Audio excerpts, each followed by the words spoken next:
عليكم ورحمة الله وبركاته. عن جابر رضي الله تعالى عنه قال سمعت رسول الله صلى الله عليه وسلم يقول إذا دخل الرجل بيته فذكر الله تعالى عند دخوله وعند طعامه قال الشيطان لأصحابه لا مبيت لكم ولا عشاء. حدیث جابر رضی اللہ تعالیٰ عنہ سے روایت ہے. وہ کہتے ہیں کہ رسول اللہ صلی اللہ علیہ وسلم کو میں نے فرماتے ہوئے سنا کہ جب کوئی شخص اپنے گھر میں داخل ہوتے وقت اور کھانا کھاتے وقت اللہ کا ذکر کرتا ہے، یعنی جب گھر میں داخل ہونے لگا دروازے پر آیا تو بسم اللہ کر کے داخل ہوا، اور جب کھانا شروع کیا تو بسم اللہ کر کے شروع کیا، تو آپ علیہ السلام فرماتے ہیں کہ شیطان اپنے دوستوں سے، اپنے حواریوں سے، اپنے ٹیم والوں سے، اپنی فوج سے کہتا ہے کہ اس گھر میں اب تمہارے لیے رات گزارنے کی جگہ نہیں ہے اور نہ یہاں تمہارے کھانے کا کوئی بندوبست، کوئی انتظام ہے. میرے پیارو، آج ہم شیطان کے ہی ڈر سے ہمیشہ ڈرے رہتے ہیں. شیطان کا خوف، جنوں کا خوف ہمیں ستاتا رہتا ہے، لیکن جنوں سے اور شیطانوں سے جو بچنے کا طریقہ ہم نے اپنایا ہے وہ ہے تعویذ. گنڈے، بابوں اور پیروں کے لکھے ہوئے تختیاں اور چٹھیاں ہم ان کو اپنے گھروں میں لٹکا کر کے رکھتے ہیں، جو شیطان سے حفاظت نہیں کرتے، جو شیطان سے نہیں بچاتی ہیں یہ تعویذیں. لیکن ہمارا ایمان اتنا خراب ہے کہ ہم آقا علیہ السلام کے بتائے ہوئے طریقے پر یقین نہیں رکھتے ہیں. ہمیں اس بات پر یقین نہیں کہ آقا علیہ السلام نے بتلا دیا کہ جس گھر میں آدمی جب شام کو داخل ہو بسم اللہ کرے، اس کے بعد اس گھر میں شیطان داخل نہیں ہوتا ہے، اس گھر میں شیطان رات نہیں بسر کرتا ہے، اور جب کھانا آدمی کھانے لگے تو بسم اللہ کرے تو اس کھانے کے ساتھ شیطان داخل نہیں ہو پاتا. جب شیطان ہمارے گھر میں نہیں ہوگا، شیطان ہمارے کھانے کے ساتھ نہیں آئے گا تو ہمیں شیطان ستا نہیں سکتا، ہمیں شیطان پریشان نہیں کر پائے گا. لیکن جب ہم بسم اللہ نہیں کریں گے، آ رہے ہیں جا رہے ہیں گھر میں، شام ہو صبح ہو، کسی وقت نہ بسم اللہ نہ السلام علیکم اللہ کا کوئی ذکر نہیں ہو رہا ہے تو ہمارے ساتھ شیطان ہی رہے گا. کھانے میں ہم بک بک کر رہے ہیں اور کھانا شروع کر دیے تو ہمارے ساتھ جب شیطان کھائے گا، ہمارے گھر میں شیطان بسیرا کرے گا تو ہم ہمیشہ پریشان ہی رہیں گے اور ہمارے دل میں وسوسے اٹھتے رہیں گے اور ہم ساری گمراہیوں کا کام کرتے ہی رہیں گے. جب ہمارے بچے شیطان کے ساتھ میں سوئیں گے تو آوارہ بدکار نہیں ہوں گے تو اور کیا ہوں گے. جب ہمارے بچے، ہمارے نوجوان، ہمارے بوڑھے، ہماری بیٹیاں شیطانوں کے ساتھ میں رات بسیر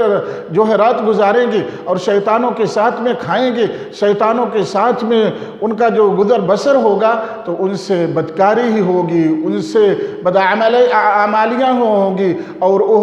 صبح دن نکلتے تک سوئیں گے ہی اور رات کو دیر میں سوئیں گے، کیونکہ شیطان ان کے ساتھ لگا ہوا ہے، اللہ سے دور کر رہا ہے. آپ علیہ السلام آگے فرماتے ہیں اسی طریقے سے وَإِذَا دَخَلَ فَلَمْ يَذْكُرِ اللَّهَ عِنْدَ دُخُولِهِ.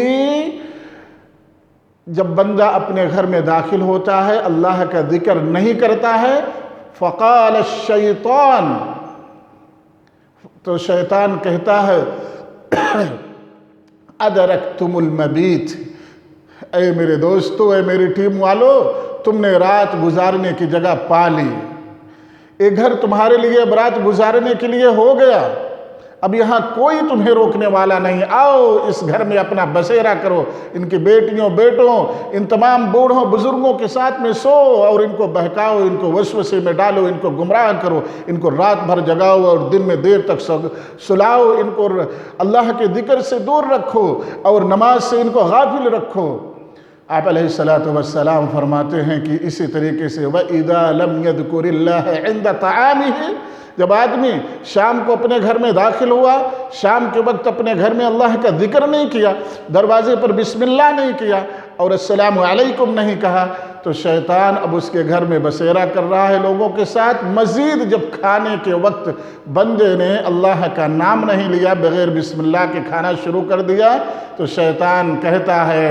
قال الشیطان أدركتم المبيت والعشاء، ایک ہی گھر میں تم نے اپنا ٹھکانہ، رات بسر کرنے کی جگہ، شب باشی کے لیے جگہ اور کھانے کا بھی انتظام اسی ایک گھر میں ہو گیا ہے۔ میرے دوستو، اگر شیطان کے شر سے، اس کے وسوسے سے، اس کے بہکاوے سے بچنا چاہتے ہیں تو آپ علیہ السلام کے طریقے کو ہمیں اپنانا پڑے گا۔ وہ طریقہ یہ ہے، جب گھر میں داخل ہوں، جب گھر سے نکلیں، السلام علیکم اور بسم اللہ کر کے گھر میں داخل ہوں۔ جب بھی کھانا شروع کریں، بسم اللہ کر کے شروع کریں۔ اس طریقے سے شیطان ہمارے قریب نہیں آ پائے گا، ہم سے دور رہے گا۔ اسی طریقے سے دوسری حدیث حضرت حذیفہ رضی اللہ تعالیٰ عنہ سے روایت کرتے ہیں کہ ہم لوگ آپ علیہ السلام کے ساتھ جب بھی کبھی کسی کھانے وغیرہ میں ساتھ ہوتے تھے تو اس وقت تک پہل نہیں کرتے، اپنے ہاتھ کو کھانے میں نہیں ڈالتے تھے جب تک آپ علیہ السلام پہل نہ کرے، اس کھانے میں اپنا ہاتھ نہ ڈالے۔ کہتے ہیں کہ ہم لوگ بیٹھے ہوئے تھے ایک کھانے پر کہ ایک بچی پیچھے سے دوڑتے ہوئے آئی، جیسے اس کو کوئی پیچھے سے دھکیل رہا ہو، دھکا دے رہا ہو کھانے کی طرف۔ اس نے کھانے میں ہاتھ ڈالنا چاہا، آپ علیہ السلام نے اس کا ہاتھ پکڑ لیا۔ پھر اسی طریقے سے دوسرا اعرابی دیہاتی گاؤں کا آدمی بدو آیا، اس نے ایسے ہی چلتے ہوئے آیا جیسے اس کو پیچھے سے کوئی دھکیل رہا ہو، دھکا دے رہا ہو۔ اس نے بھی کھانے میں ہاتھ ڈالنا چاہا، آپ علیہ السلام نے اس کا بھی ہاتھ پکڑ لیا۔ پھر آپ علیہ السلام نے فرمایا کہ شیطان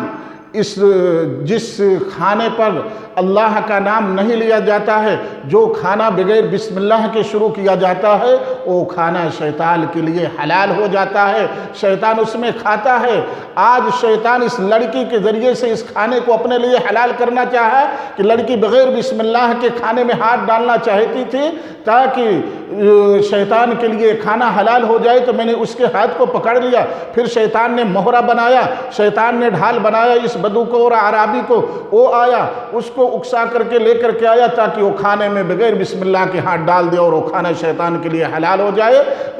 ہم نے اس کے ہاتھ کو پکڑ لیا۔ آپ علیہ السلام فرماتے ہیں کہ والذی نفسی بیدہ، قسم اس کے جس کے ہاتھ میں میری جان ہے، اس وقت ان دونوں یعنی اس بچی کے ہاتھ اور اس اعرابی بدو کے ہاتھ کے ساتھ شیطان کا ہاتھ بھی میرے ہاتھ میں موجود ہے۔ پھر آپ علیہ السلام نے بسم اللہ کیا اور کھانا تناول فرمایا، کھانا شروع کیا۔ میرے دوستو، یہاں اس حدیث میں یہ بھی پتہ چلا کہ بڑے بزرگ اگر دیندار متقی پرہیزگار بیٹھے ہوں تو وہ ابتدا کریں کھانے کی، ان سے پہلے دوسرے لوگوں کو نہیں شروع کرنا چاہیے۔ اسی طریقے سے جو ہمیں پتہ چلا اس حدیث سے کہ جب بھی بسم اللہ کھانے پر نہیں پڑھا جائے گا، بسم اللہ پڑھ کر کے کھانا نہیں شروع کیا جائے گا تو شیطان اس کھانے کو استعمال کرتا ہے، اس کھانے کو کھاتا ہے۔ میرے دوستو، جب اگر ہم کھانے کو کھائیں گے شیطان کے ساتھ، ہم سوئیں گے شیطان کے ساتھ، تو ہم سے دین کا کام نہیں ہوگا، ہم سے گمراہی ہی کا کام ہوگا، ہم سے ضلالت کا کام ہوگا، ہم بے دینی ہی کریں گے۔ آج ہماری گمراہیت کا ایک بڑا سبب یہ ہے کہ ہم اٹھتے بیٹھتے کھاتے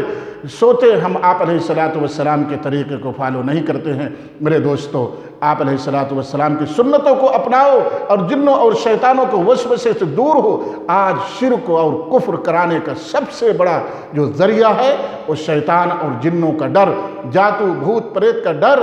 یہی ہمیں ستاتا رہتا ہے۔ اگر ہم آپ علیہ السلام کی سنتوں کو فالو کریں تو ہمیں شیطان جن کوئی نقصان نہیں پہنچا سکیں گے۔ اللہ تعالیٰ سے دعا ہے کہ اللہ تعالیٰ ہمیں اور آپ کو سب کو محمد الرسول اللہ صلی اللہ علیہ وسلم کو سنتوں کو اپنے درمیان پھیلانے اور اس پر ہم سب کو عمل کرنے کی توفیق عطا فرمائے، آمین۔